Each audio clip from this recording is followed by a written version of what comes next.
Ulit. Soul. Hello guys, this is Mamila. Welcome to Mamila Live Vlog. Hello, good afternoon everyone. Ayan, live tayo guys. Nandito kami ng aking husband, aking anak, dalawang anak at saka mga manugang. Tsaka apo, dalawang apo. Bali, ano kami, ilan? 1, 2, 3, 4, 5, 6, 7, 8, 9. 9 kami. Yung isa kong anak na hindi sumama. Busy. Kaya kami lang. Yan, nandito ulit kami sa Hotel Sol sa Clark, Pampanga.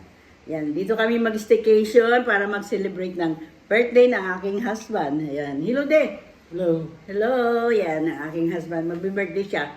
Advance na lang yung aming celebration kasi yung birthday niya ay nataon na Easter Sunday. Eh, Holy Week na next week, diba? Kaya maaga kami napunta dito. Yan. Hi, magkapi-kapi tayo. Ayan. Ang laki ng tasa ko. Ito yung room namin. Dito sa Hotel Sol, Clark. Pangalawang punta na namin dito, kaming dalawa. Dalawa kaming mag-asawa. Dati doon kami sa kabilang building. Ito sa kabila. Ang dami silang building dito eh. Nasa 6th floor kami dati. Ngayon, nasa ground floor. Yan, first floor sa isang building. Harap ng swimming pool. Kaya madali lang mag-swimming. Kasi, syempre, hirap ng akyat-akyat, no?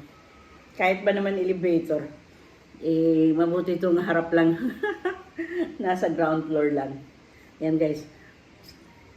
Kape na kami. Kararating lang namin na umalis kami ng Cavite mga 10 o'clock. Kumain pa kami, dumaan kami ng Apalit sa Pampanga na rin. Doon kami nag-lunch. Doon kami nagkita-kita. Kasi hiwalay-hiwalay kami na dalawang sasakyan kami. Ako doon sa anak kong babae, ito sa anak kong lalaki. Yun. Kasi hindi kami kasya. Dapat 3 kami sasakyan eh. Kung sumama yung aking isang anak. Hindi siya sumama. Kasi busy siya sa trabaho niya. Dami daw siya pasyente. Yan, kape-kape!